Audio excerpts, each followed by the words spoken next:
Bueno, Ok. Ok. ¿Cuánto estamos? Los chicos. Estamos 13. 13 menos 4 menos 5 son 9. estamos lo que estamos ahorita. 13 menos 5 es 9, no, 8. Porque ahí Rodri está repetido también. Güey, o sea que somos 7. 7 alumnos. Listo, arrancamos nomás. Dejarle Bueno. que vaya cayendo gente a los bailes y... Claro, yo voy a ir admitiendo mientras. Va Sí. apareciendo. Sí, van a tener restringido el acceso. Güey, Para colmo. Para colmo, todo un embole. qué complicado que son, Nahuel. No te compliques, Bueno. loco, no te compliques. Dale. Bueno, empezamos la clase. Los chicos que están, ¿cómo están? Si quieren ir prendiendo sus cámaras también. Base de 10. Hola, hola, hola. Agus. Despertate, Hola, Agus. buen día, Ana, profe. Paula, Sol, Rebeca. Buenos días. Encima hay Hola, dos buen Sol. día. Buen día. Ahí van prendiendo muy bien. Bueno. Anita.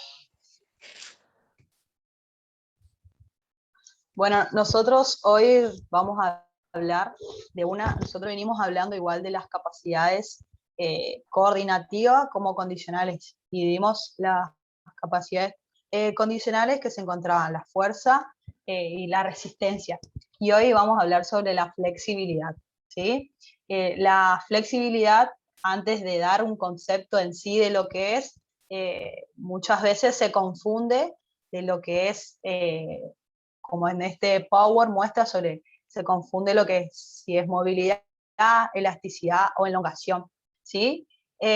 Para adentrarnos a lo que es la flexibilidad, vamos a dar cada uno de los conceptos de movilidad, elasticidad y elongación. Ustedes, mientras que yo voy hablando, pueden ir anotando según sus palabras de lo que yo voy diciendo, ¿sí? Dice que la movilidad es la capacidad que tiene un cuerpo, en este caso de la persona, de desplazarse una parte del cuerpo dentro del recorrido, ¿sí? Lo más amplio posible. Pero eso va a delimitar si su articulación, si por ejemplo en este caso el alumno o el deportista tiene un acortamiento muscular, y los topes óseos. Hay que ser los topes óseos, es decir, cuando cambia la estructura de la persona en este caso. Después está la elasticidad, que dice que la elasticidad es la capacidad que tiene el músculo de alejar los puntos de inserción sin sufrir daños. Es decir, que cuando ante una demanda que se genera en esos alejamientos, se vuelve al estado normal que se tenía sin sufrir ningún daño ni un cambio estructural. Después está la elongación. La elongación es la capacidad que tiene el músculo de ceder ante la contracción de su antagonista. Es decir, de que yo, por ejemplo, realizo una flexión de bíceps, ahí estoy contrayendo el bíceps, pero para extender, el tríceps tiene que ceder, ¿sí? De esa manera se dan los tres conceptos de lo que son la movilidad, elasticidad y elongación para adentrarnos a lo que es la flexibilidad. Bien. Continuamos entonces, seguimos con la línea de flexibilidad, ¿sí? Vamos a dividir lo que consiste de flexibilidad en tres grandes rasgos, ¿sí? Como primera instancia vamos a encontrar la flexibilidad absoluta. ¿Qué significa la flexibilidad absoluta? Significa en nuestra flexibilidad máxima, la que podemos lograr, la que podemos llegar al máximo nivel hasta donde nuestros músculos ya no dan más. La flexibilidad de trabajo, ¿sí? Esta va a ser sin esfuerzo, hasta donde el individuo pueda llegar, pero esta va a tener una característica que va a ser sin dolor, ¿sí? Y la flexibilidad residual, que va a ser la resultante entre estas dos, pero que va a ser el resultado de el grado de amplitud del gesto, ¿sí? Del gesto de un deporte que se quiera realizar. Por ejemplo, en este caso, puede ser el tenis. El deporte de tenis te va a requerir un cierto grado de amplitud de los hombros, ¿sí? Para realizar el gesto del movimiento, en donde va a estar involucrado diversos grupos musculares, como ser, por ejemplo, el pectoral, los oblicuos y demás.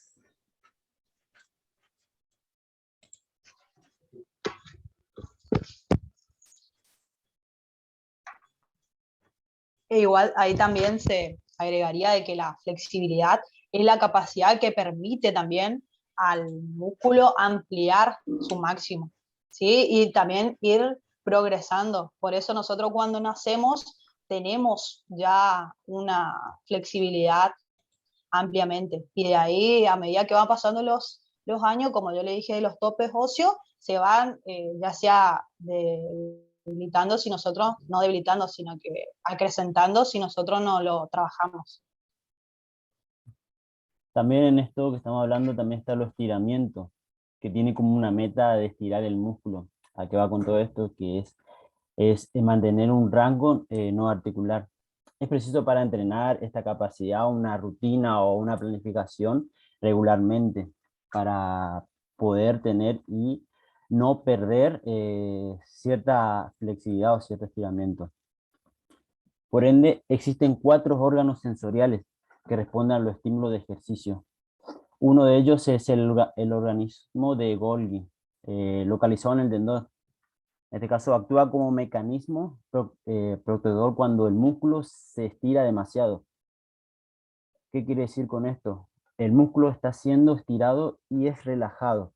Uno de los ejercicios que podemos encontrar o podemos variar o podemos indagar e investigar es el ejercicio o el estiramiento de plegado, que es extender la pierna junta, extendida, y con los dedos de la mano intentar tocar los dedos de los pies. Si no logras tocarlo, no lo esfuerces. En ese momento se siente tipo una relajación, como te bien dije, que es el organismo de Golgi. Bien, en caso contrario pasa diferente con las fibras intrafuxales del músculo, que están localizados en el uso muscular. En este caso, su acción es de activar el músculo e inhibir la musculatura propuesta, es decir, la musculatura antagonista. Para entender un poco lo que es antagonista y agonista, los antagonistas son aquellos músculos que realizan una contracción muscular. En este caso, si tengo una flexión de codo, el músculo agonista sería el bíceps, porque genera una contracción. Y el músculo antagonista sería el tríceps, porque mantiene una relajación, un estiramiento, más que nada para que te guíes. Entonces, a esta respuesta se la llama reflejo de estiramiento. ¿A qué voy con todo esto? Si el estiramiento es excesivo, la fibra provoca una contracción muscular para proteger al músculo. ¿A qué voy con esto? Si yo, haciendo el plegado, me esfuerzo e intento tocar las puntas de los pies, ahí en ese momento genera una pequeña tensión, un pequeño dolorcito que te dice, bueno, hasta acá llegaste, maestro. Y te dice, bueno, basta, hasta ahí nomás, si te esforzaste puedes romper. En este caso, lo que te dice las fibras intrafuxales del músculo. Después, tener los córpulos de Pacini y los organismos finales de Ruffini. ¿Está? Estos 2 órganos sostienen que la presión provocada cuando las articulaciones se mueven. Es decir, cuando la presión extrema provoca la presión de dolores para evitar que el estímulo se extense. Ejemplo, cuando estamos haciendo un ejercicio de estiramiento, como el plegado, nos excedemos en su flexibilidad y nos genera un dolor, no un pequeño dolor, sino un dolor. En ese momento se produce un estímulo, uno que te dice, si vos seguís con esto, te rompes, hermano. ¿Está? ¿A qué voy con todo esto? Es que si generamos esto, nos dice, mira viejo, hasta ahí llegaste, hasta ahí podés, no podés más, si seguís haciendo esto te puede lesionar, te puede romper. Esto entonces en definitiva es un mecanismo de defensa para evitar posibles lesiones o desgarros, más que nada de eso.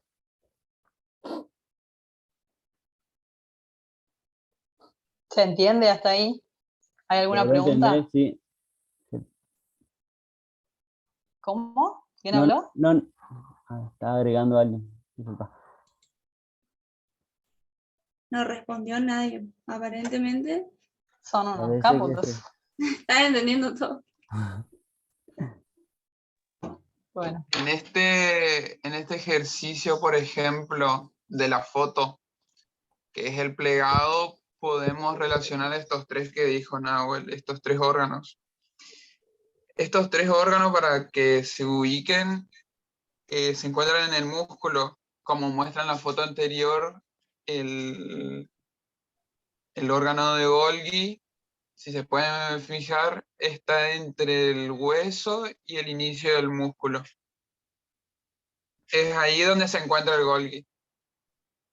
En el caso de los otros, también se encuentran en el músculo, en el uso muscular. Y estos, bueno, como dijo Nahuel, cuando tenemos un estímulo de estiramiento o algo así, lo que hacen es prevenir, por así decirlo, llegar a una lesión. Algunos con dolor, algunos con tensión, pero siempre esa es su función, por eso son sensoriales, son órganos sensoriales. Dentro de lo que es la flexibilidad y todos estos órganos, definiciones que vimos, la flexibilidad también influye en la actividad física. O sea, lo que hacemos nosotros todo el tiempo, la actividad física, el deporte. Y hablando dentro de esto, tiene diferentes influencias. Por ejemplo, puede ser una, aprender la técnica correcta. Pues, estas tres que voy a decir van a ser dentro del área deportiva, que se relacionan con los aspectos técnicos más que nada. La primera es aprender la técnica correcta, perfeccionar esa técnica y la elegancia gestual que va a tener. Entonces, en la primera, que es aprender la técnica correcta, significa que no tenemos una buena flexibilidad, no vamos a poder hacer ciertos ejercicios.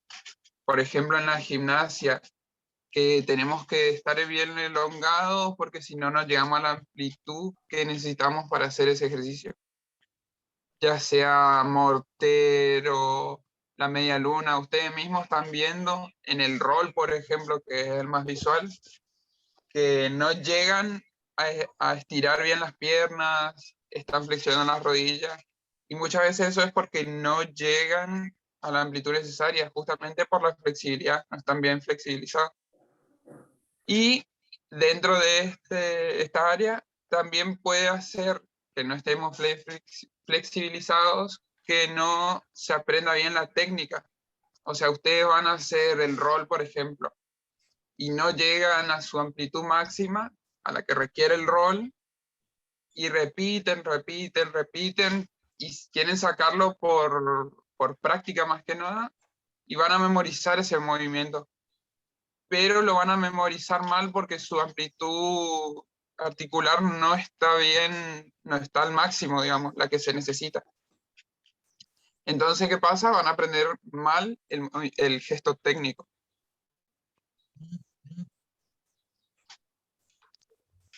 No sé si a mí nomás se me cortó, ¿me escuchan? no, sí, Se te cortó. escuchamos. Te escucho, sí. Ok. Después Están seguimos callados, ¿no, con los chicos? el perfeccionamiento de esas técnicas. En esta parte no está solo referida a la flexibilidad, sino que a todas las capacidades físicas en general. Una sola insuficiencia en cualquiera de estas capacidades va a llevar a que no estemos equilibrados en el gesto técnico, al hacer los movimientos en cualquier deporte, no solo en la gimnasia, pero para que ustedes entiendan y relacionen a lo que estamos haciendo, por ejemplo.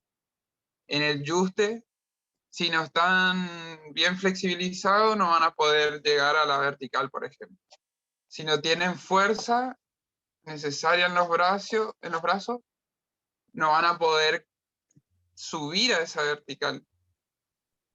Y así dentro de todas las áreas. dentro de todas las capacidades condicionales, coordinativas, todo eso tienen que estar bien estimuladas, bien desarrolladas para que el gesto técnico sea perfecto, digamos. Y dentro de esta Sí. perfección, lográndola muchas veces, nos lleva al tercer punto, que es la elegancia gestual, que dentro del deporte tiene que ver mucho con la estética de los movimientos, del gesto específico que pide cada deporte. En la gimnasia es como que se resalta mucho más esto, porque tiene que ser bien elegante, estético, que es lo que estábamos hablando cuando hacemos nuestra secuencia. Cuando hacen ustedes su secuencia, tienen que estar conectados bien los ejercicios, se tiene que ver bien, fluido. Esto entra en la elegancia gestual de los movimientos, ya Por sea de la eso, gimnasia o cada deporte. por eso, Rodri, perdón que te corte, Sí. cuando hay algún ejercicio que quizás no lo podemos llegar a concretar, está bien practicarlo, pero también puede ser como un factor relevante flexibilizar también, ya sea en la media luna, en la vertical, ¿sí? Debemos practicar la flexibilidad también, poner énfasis en la flexibilidad también, no solo sería la práctica física, sino que también en la flexibilidad. Exactamente. Tendríamos que ver todos los aspectos para si queremos mejorar, si queremos hacer bien una vertical, ver todo en lo que tenemos falencia, no solamente en repetir hasta que nos salga. Porque si no va a salir, pero o después vamos a tener problemas, nos vamos a lastimar, lesionar, porque no estamos completos en lo que necesitamos para hacer el ejercicio. Bueno, estos aspectos que vimos son los relacionados con el deporte, el aspecto técnico dentro del deporte. Pero también tenemos la influencia en el aspecto físico, que es lo que cotidianamente, que entra esto justamente las capacidades condicionales. ¿Cómo afecta la flexibilidad en la fuerza, por ejemplo? O sea, la fuerza se ve favorecida porque el trayecto donde se aplica esa misma fuerza es más largo y en sí la fuerza puede ser aplicada en su máxima potencia. No sé si se entiende. Al estar bien flexibilizado, un músculo bien flexible, articulaciones bien amplias, vamos a tener mayor recorrido de lo que sea que hagamos. Por ejemplo, levantar una mancuerna, como dijo Nahuel. El bíceps va a tener mayor recorrido para hacer su fuerza, para tener toda su potencia. Después, en relación con la velocidad, en el sentido que se va a producir una menor resistencia de los músculos contrarios, que esto es lo que explicó el profe Nahuel hoy también, de los músculos antagonistas y agonistas.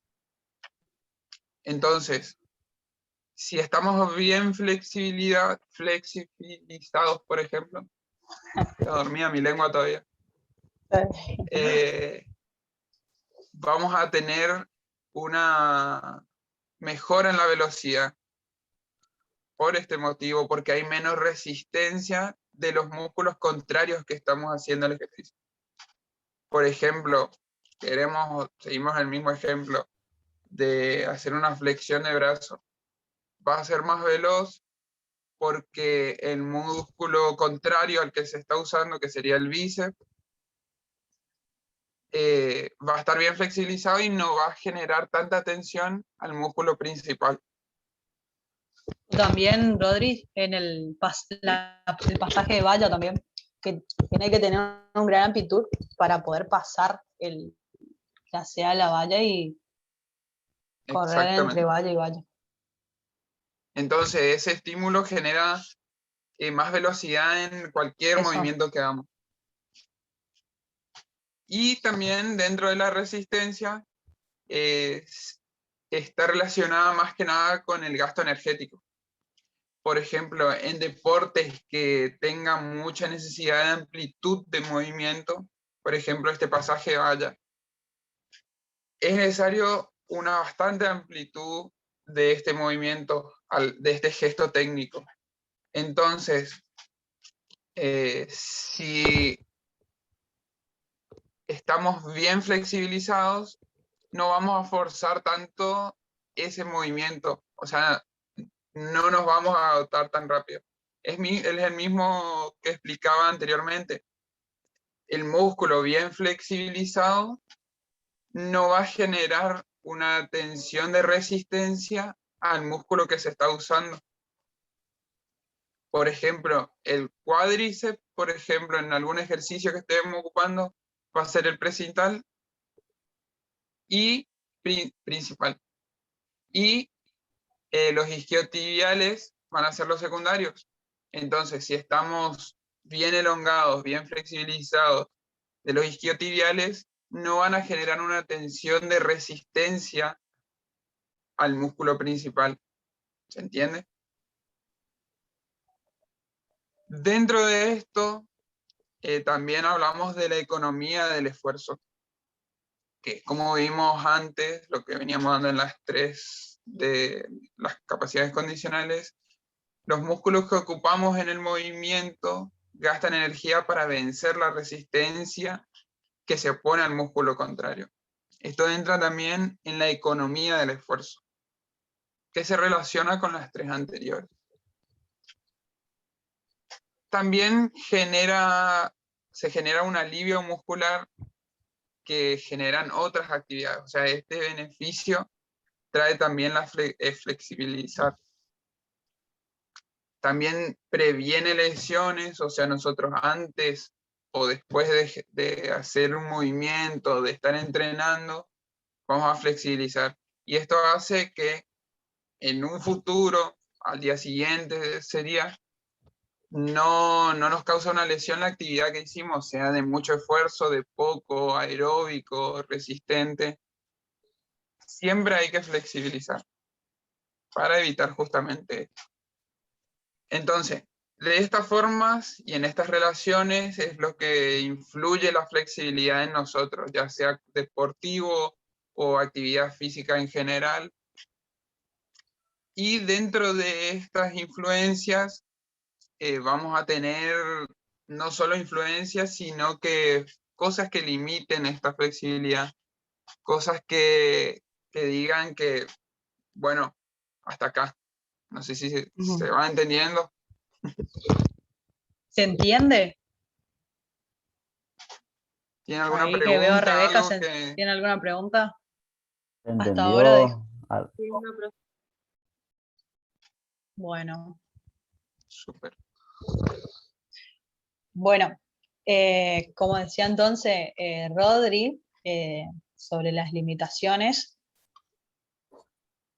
que como decía anteriormente él, antes de entrar a las limitaciones podemos entender ahí que la flexibilidad es muy importante estimularla, ya sea por lo que conlleva, y por eso nosotros debemos comenzar a utilizarla en la edad escolar, ¿sí? Ya sea en este caso que nosotros estamos estudiando para la escuela y desea también para los clubes. Es decir, de que nosotros entrenarla en la edad escolar y no esperar a ya sea que tenga 12 o 14 años, ya que en ese momento es donde se ve más reflejado en los hombres, en este caso,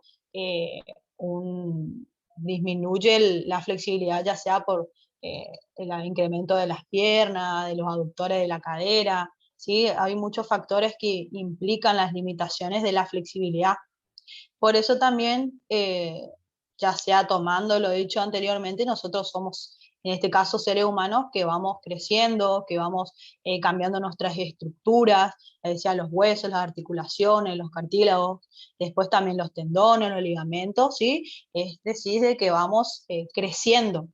Por esa razón, en este caso, como dice acá el sexo, es decir, las mujeres son más flexibles que los varones, ¿sí? ¿Por qué son más flexibles? Porque es donde ellas tienen menos incremento de la musculatura, ¿sí? Y los varones tienen más incremento que los varones, que las mujeres. Por esa razón, las mujeres somos más flexibles. Después también, no está más decirlo, de que el niño es más flexible que el adulto, ya sea porque cuando vamos creciendo, vamos perdiendo progresivamente esa flexibilidad por los cambios estructuralmente, como anteriormente lo dije, ¿sí? Por esa razón es diferente en el niño como en el adulto. Por esa razón tenemos que estimularla. Después también están otros factores que limitan la Te corto, flexibilidad, que Jackie. es... Sí, sí.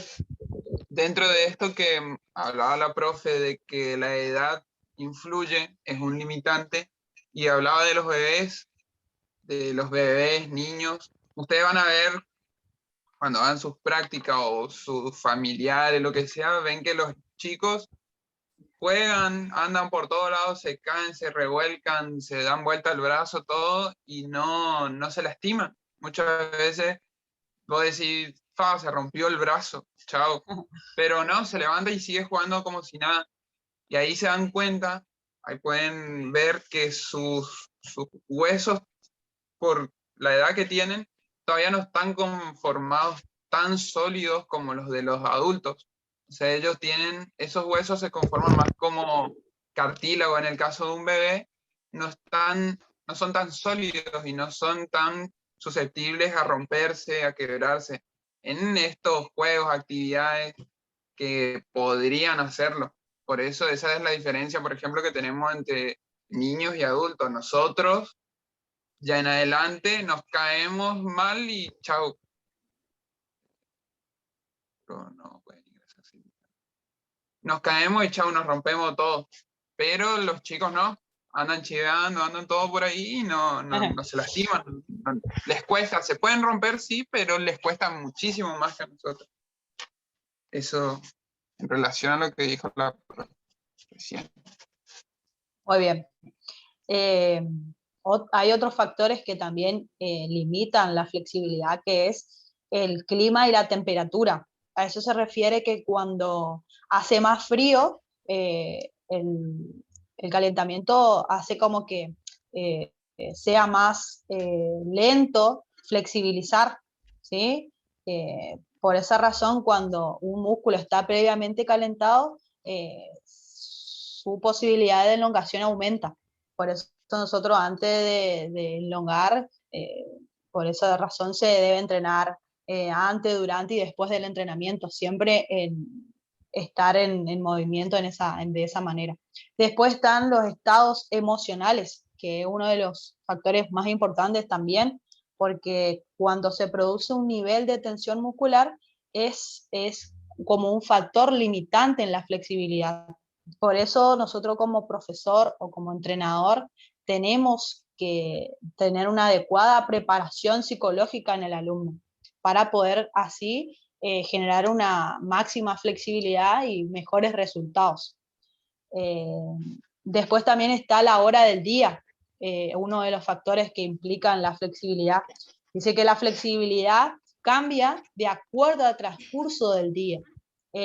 Por ejemplo, por la mañana al despertar es mínima y luego conforme va avanzando el día aumenta, pero cuando, incrementa y hasta el día hasta finalizar el día vuelve a disminuir, ¿sí? Como que va cambiando, va siendo siempre evolucionando, va disminuyendo y va cambiando en la hora del día. En el punto anterior, por ejemplo, en los estados emocionales, esto es algo muy importante. Por eso sí. Nosotros como profesores, con nuestros estudiantes, a la hora de si nos toca ser entrenadores después en un club, siempre es muy importante la parte emocional, la parte psicológica, porque está relacionada directamente con el desempeño que va a tener nuestro entrenado o nuestro estudiante en lo que sea que estemos haciendo. Ustedes van a ver que en los deportes profesionales, de los Juegos Olímpicos, por ejemplo, tiene mucho que ver esta parte psicológica. O sea, si, un ejemplo, se equivocan una vez, les sale mal un ejercicio, es como que la mente dice, bueno, hasta acá yo no voy a poder hacer más cosas así. Entonces, una buena preparación psicológica le va a permitir afrontar, superar los obstáculos. No solo físicos, porque estos obstáculos no solo son físicos, como vemos acá, sino que psicológicos. Una vez que te confundís, una vez que en gimnasia, por ejemplo, ustedes hacen mal algo, como que les agarra miedo. Entonces, está en esa preparación psicológica, decir, saber afrontar en eso que se confundieron y poder seguir mejorando, porque digan, bueno, me caí una vez, pero me voy a levantar y voy a seguir. En eso entra el estado emocional. Afecta en todo también, no solo en la flexibilidad, en las tensiones musculares, en la velocidad, en la resistencia, todo. Entonces, un buen equilibrio psicológico o un buen entrenamiento, estar preparado, ser consciente, va a influir mucho en cualquier deporte que hagamos y en todos los movimientos. Y bueno, y ahí nos trae todo esto a los estiramientos también. Bien. Continuando con lo que decía la profe Jackie, sí, que preparar al músculo, sí, previamente para calentarlo, que va a posibilitar, sí, su elongación, pero ¿qué ejercicios podemos optar bien para realizar este calentamiento previo? Bueno, uno de ellos pueden ser los estiramientos, ¿sí? El estiramiento es una parte fundamental de los procesos, ¿sí? Para la realización de cualquier actividad física, ¿sí? Se pueden incluir como elemento dentro del calentamiento deportivo, y la función de estos estiramientos es la de acondicionar el cuerpo, ¿sí? Para la realización posterior de cualquier actividad, como dijimos. Bien, puede ser utilizado en cualquier momento de la clase, ¿sí? Lo que se sugiere por ahí es que sea previo, ¿sí? a la ejercitación de cualquier actividad, ya que se va a encargar de acondicionar los músculos, como los ligamentos, también los tendones, disminuyendo de alguna manera u otra la probabilidad de sufrir algún tipo de lesión. Algunos beneficios que podemos obtener de estos estiramientos es que impiden, por ejemplo, las sobrecargas, ¿sí? Las contraestructuras, las lesiones en general. Ayudan a los músculos a recuperar su función inicial, facilitan su drenaje y estimulan la mayor circulación sanguínea. También disminuyen en cierta parte su tensión muscular y con ellos dolores productos del ejercicio también, o entrenamiento. También existen una clasificación